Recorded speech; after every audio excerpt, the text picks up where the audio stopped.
Thank you so much. Thank you so much, Neha, for what a wonderful introduction.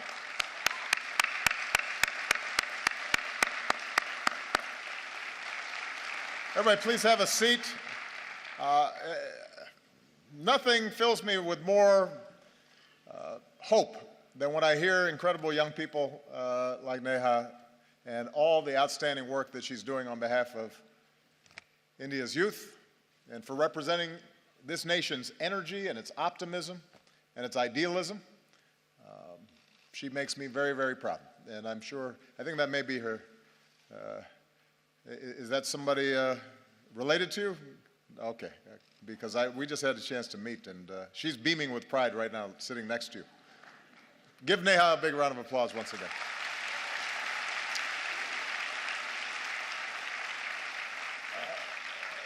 Distinguished guests, ladies and gentlemen, to all the students and young people who are here today, to the people of India watching and listening across this vast nation, I bring the friendship and the greetings of the American people.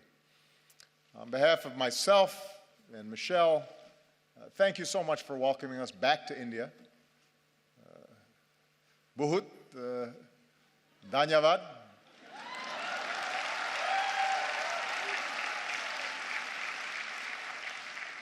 It has been a great honor to be the first American president to join you for Republic Day. With the tricolor waving above us, we celebrated the strength of your Constitution. We paid tribute to India's fallen heroes. In yesterday's parade, we saw the pride and the diversity of this nation, including the daredevils on their Royal Enfields, which was very impressive.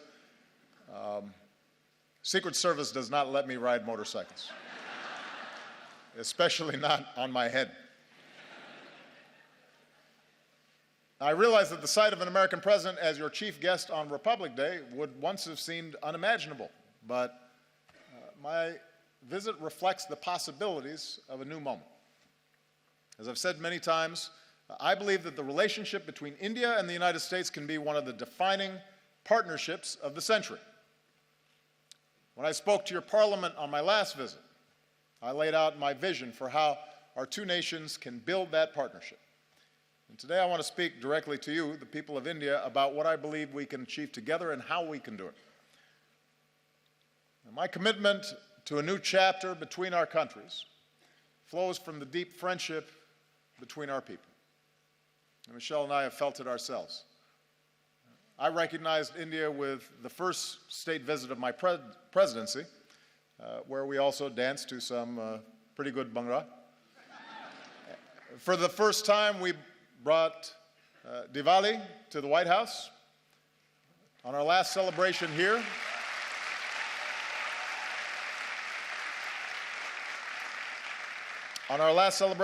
we celebrated the Festival of Lights in Mumbai. We danced with some children. Unfortunately, we were not able to schedule any dancing this visit. Señorita, bude desho me. You know what I mean. So,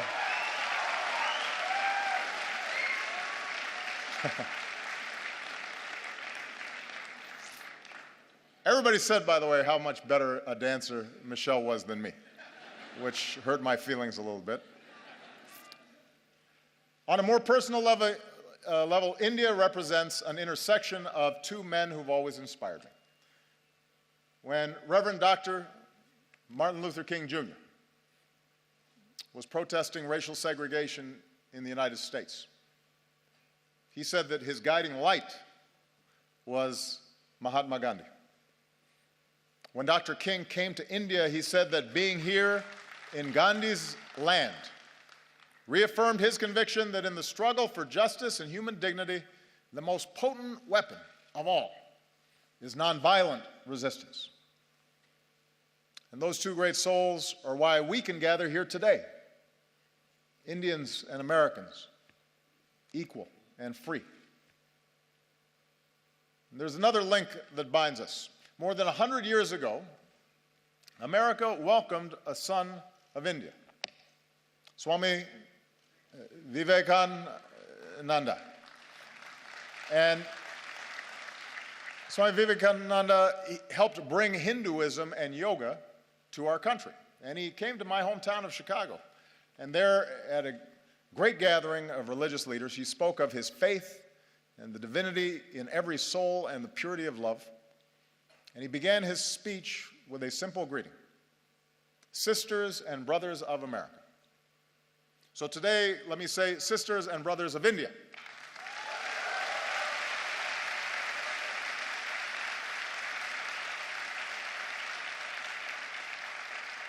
My confidence in what our nations can achieve together is rooted in the values that we share. For we may have our different histories and speak different languages, but when we look at each other, we see a reflection of ourselves. Having thrown off colonialism, we created constitutions that began with the three same words: we the people. As societies that celebrate knowledge and innovation, we transformed ourselves into high-tech hubs of the global economy. Together, we unlocked new discoveries, from the particles of creation to outer space. And we are among the few nations to have gone to both the moon and to Mars.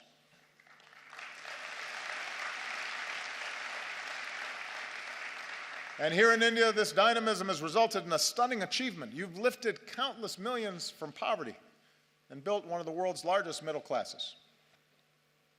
And nobody embodies this progress and this sense of possibility more than our young people. Empowered by technology, you are connecting and collaborating like never before on Facebook and WhatsApp and Twitter. And chances are you're talking to someone in America, your friends or your cousins. The United States has the largest Indian diaspora in the world, including some 3 million proud Indian Americans.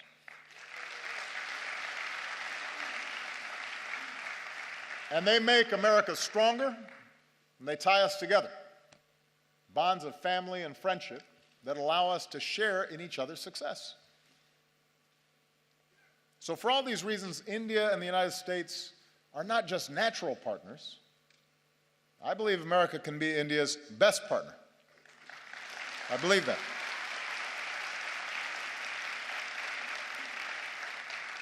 Of course, only Indians can decide India's role in the world, but I'm here because I'm absolutely convinced that both our peoples will have more jobs and opportunity, and our nations will be more secure, and the world will be safer and a more just place when our two democracies, the world's largest democracy and the world's oldest democracy, stand together. I believe that. So here in New Delhi, Prime Minister Modi and I have begun this work anew, and here's what I think we can do together. America wants to be your partner as you lift up the lives of the Indian people and provide greater opportunity. So working together, we're giving farmers new techniques and data, from our satellites to their cell phones, to increase yields and boost incomes. We're joining you in your effort to empower every Indian with a bank account. And with the breakthroughs we achieved on this visit, we can finally move toward fully implementing our civil nuclear agreement, which will mean more reliable electricity for Indians and cleaner non-carbon energy that helps fight climate change.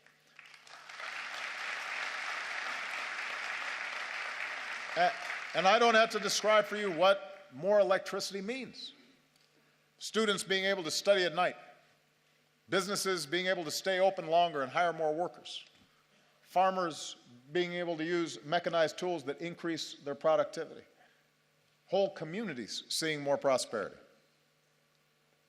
In recent years, India has lifted more people out of poverty than any other country, and now we have a historic opportunity, with India leading the way, to end the injustice of extreme poverty all around the world.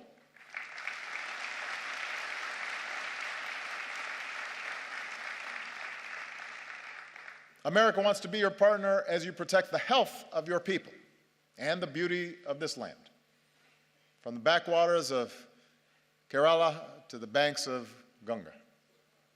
As we deliver more energy, more electricity, let's do it with clean, renewable energy like solar and wind. And let's put cleaner vehicles on the road and more filtration systems on farms and villages. Because every child should be able to drink clean water, and every child should be able to breathe clean air. We need our young people healthy for their futures, and we can do it. We have the technology to do it. America wants to be your partner in igniting the next wave of Indian growth. As India pursues more trade and investment, we want to be first in line. We're ready to join you in building new infrastructure, the roads and the airports, the ports, the bullet trains to propel India into the future. We're ready to help design smart cities that serve citizens better, and we want to develop more advanced technologies with India as we do with our closest allies. We believe we can be even closer partners in ensuring our mutual security. Now, both our nations have known the anguish of terrorism, and we stand united in the defense of our people. And now we're deepening our defense cooperation against new challenges. The United States welcomes a greater role for India in the Asia-Pacific, where the freedom of navigation must be upheld and disputes must be resolved peacefully. And even as we acknowledge the world as it is, we must never stop working for the world as it should be, a world without nuclear weapons. That should be a goal for all of us.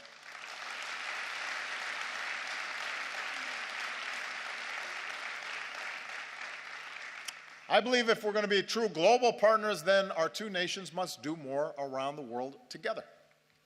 So to ensure international security and peace, multilateral institutions created in the 20th century have to be updated for the 21st. And that's why I support a reformed United Nations Security Council that includes India as a permanent member.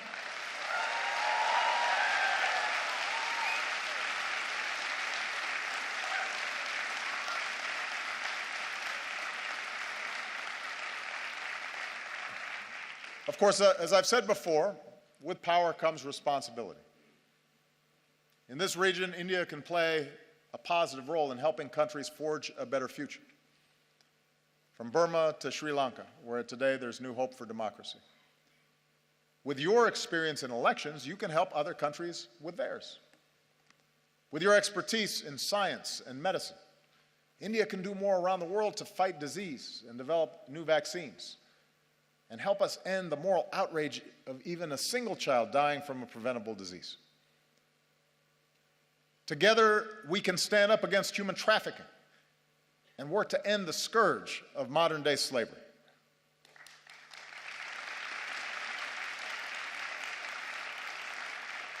And being global partners means confronting the urgent global challenge of climate change. With rising seas, melting Himalayan glaciers, more unpredictable monsoons, cyclones getting stronger.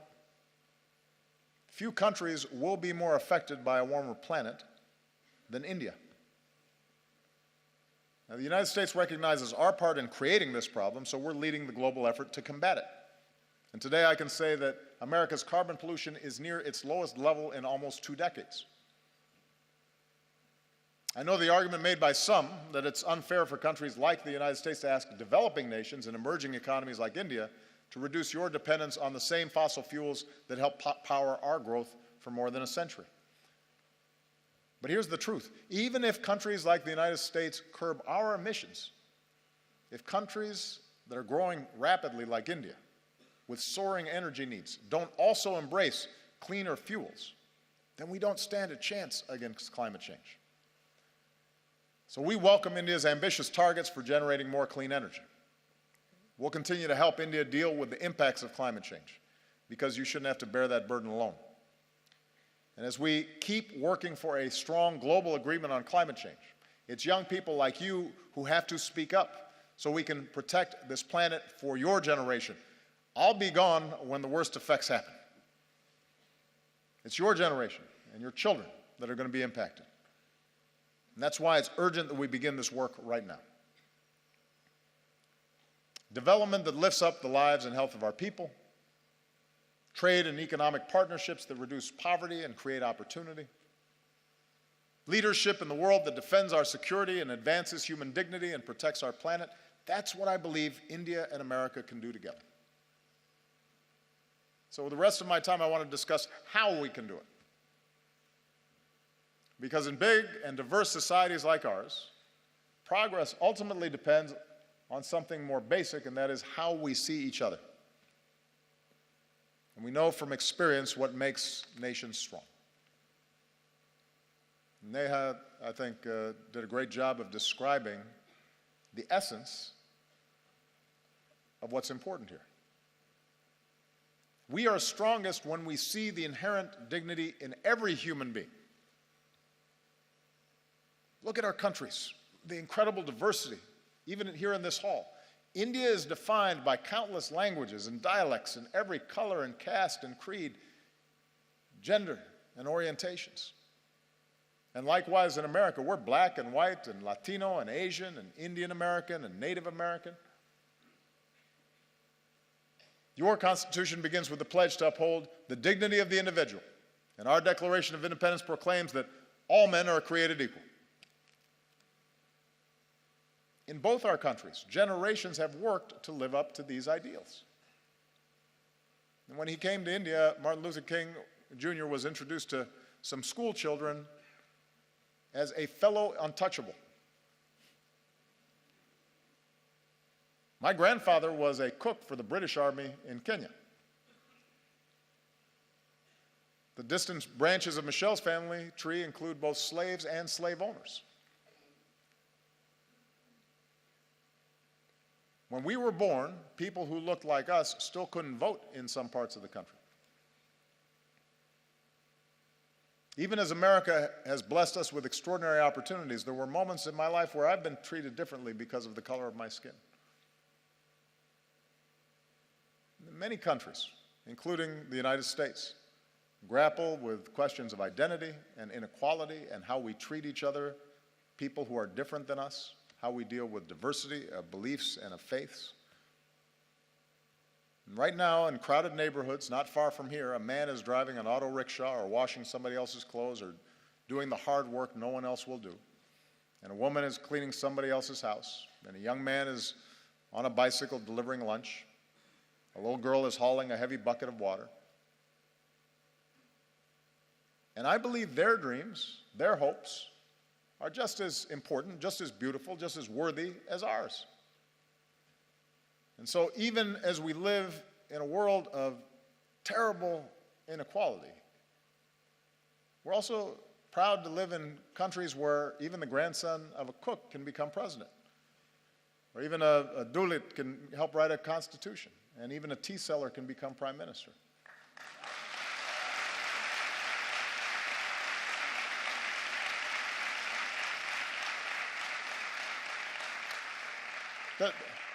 The point is that the aim of our work must be not to just have a few do well,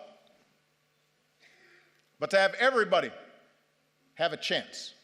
Everybody who's willing to work for it have the ability to dream big and then reach those dreams. Our nations are strongest when we uphold the equality of all our people, and that includes our women. Now, you may have noticed I am married to a very strong and talented woman. Michelle is not afraid to speak her mind or tell me when I'm wrong, which happens frequently. And we have two beautiful daughters, so I'm surrounded by smart, strong women. And in raising our girls, we've tried to instill in them basic values. A sense of compassion for others and respect for themselves and the confidence that they can go as far as their imaginations and abilities will carry them. And as part of Michelle's work as First Lady, she's met with women and girls around the world, including here in India, to let them know that America believes in them too. In the United States, we're still working to make sure that women and girls have all the opportunities they deserve and that they're treated equally. And we have some great role models, including here today, the former Speaker of our House of Representatives, Nancy Pelosi, who was the first woman Speaker of the House and my great partner.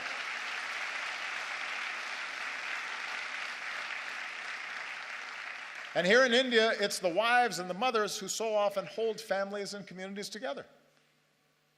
Indian women have shown that they can succeed in every field, including government, where many of your leaders are women. And the young women who are here today are part of a new generation that is making your voice heard and standing up and determined to play your part in India's progress. And here's what we know. We know from experience that nations are more successful when their women are successful. When girls go to school, this is one of the most direct measures of whether a nation is going to develop effectively is how it treats its women. When a girl goes to school, it doesn't just open up her young mind, it benefits all of us because maybe someday she'll start her own business or invent a new technology or cure a disease. And when women are able to work, families are healthier and communities are wealthier and entire countries are more prosperous. And when young women are educated, then their children are going to be well educated and have more opportunity. So if nations really want to succeed in today's global economy, they can't simply ignore the talents of half their people. And as husbands and fathers and brothers, we have to step up because every girl's life matters. Every daughter deserves the same chance as our sons. Every woman should be able to go about her day, to walk the streets or ride the bus and be safe and be treated with respect and dignity. She deserves that.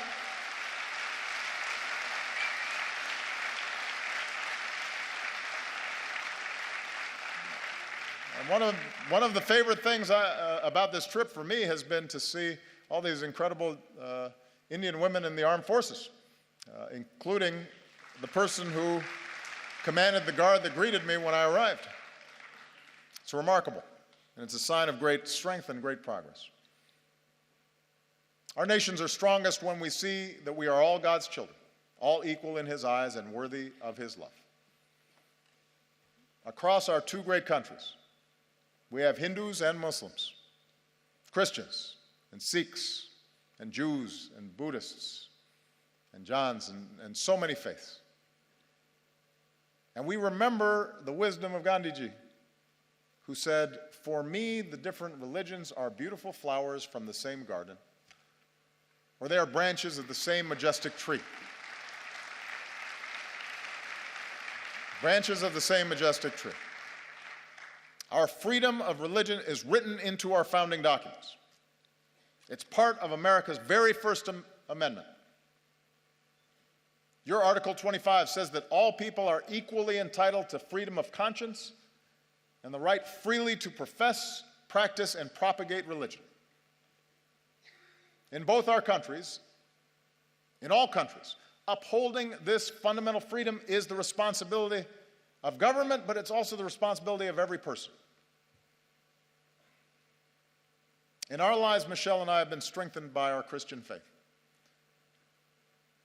But there have been times where my faith's been questioned by people who don't know me, or they've said I adhere to a different religion, as if that were somehow a bad thing.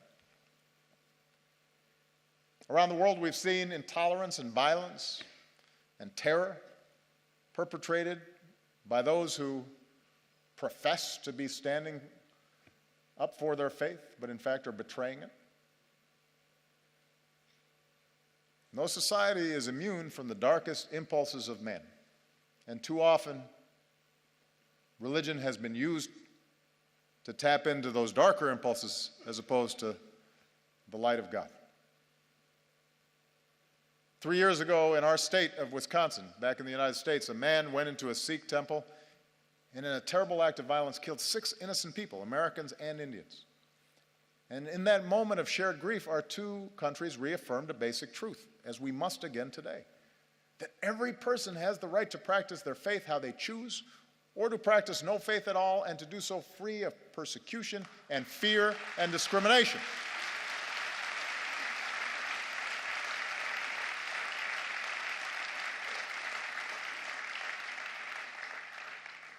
The peace we seek in the world begins in human hearts.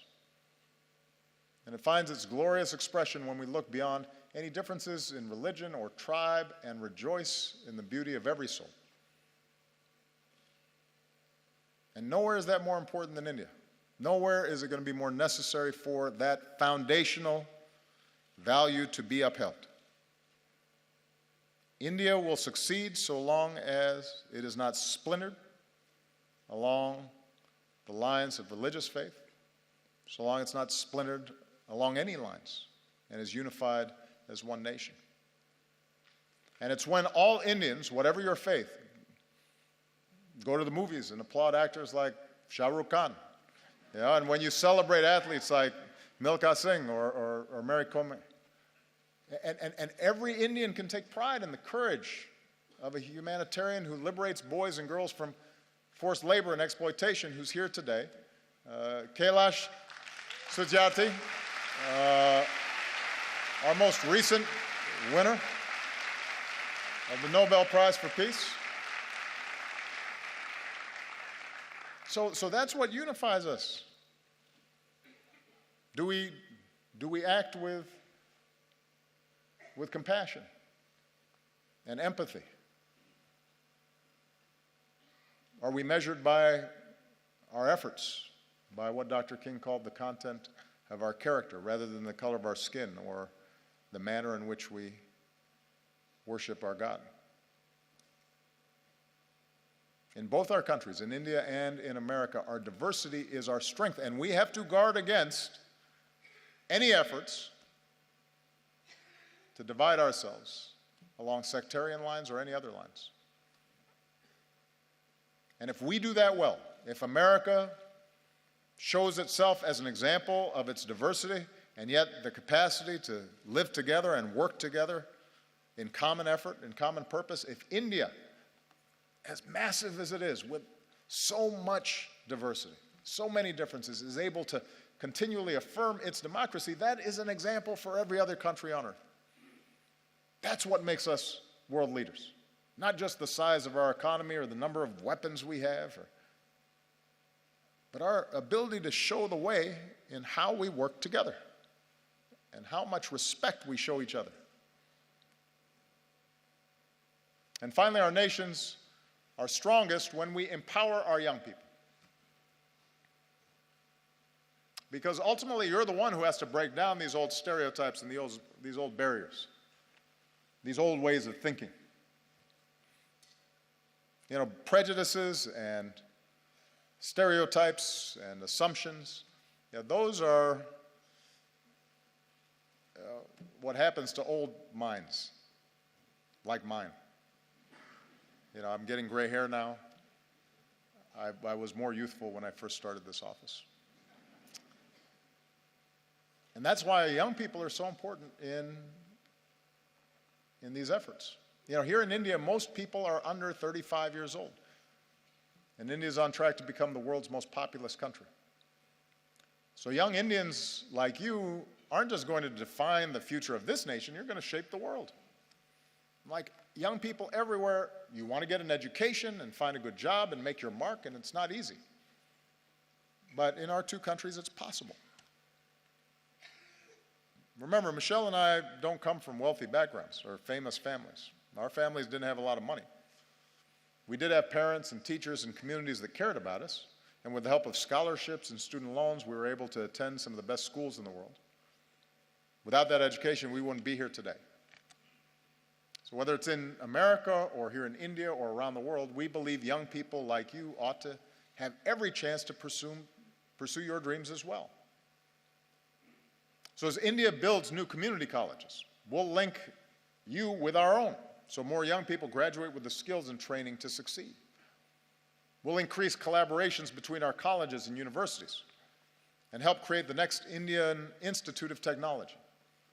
And we'll encourage young entrepreneurs who want to start a business. And we'll increase exchanges, because I want more American students coming to India and more Indian students coming to America.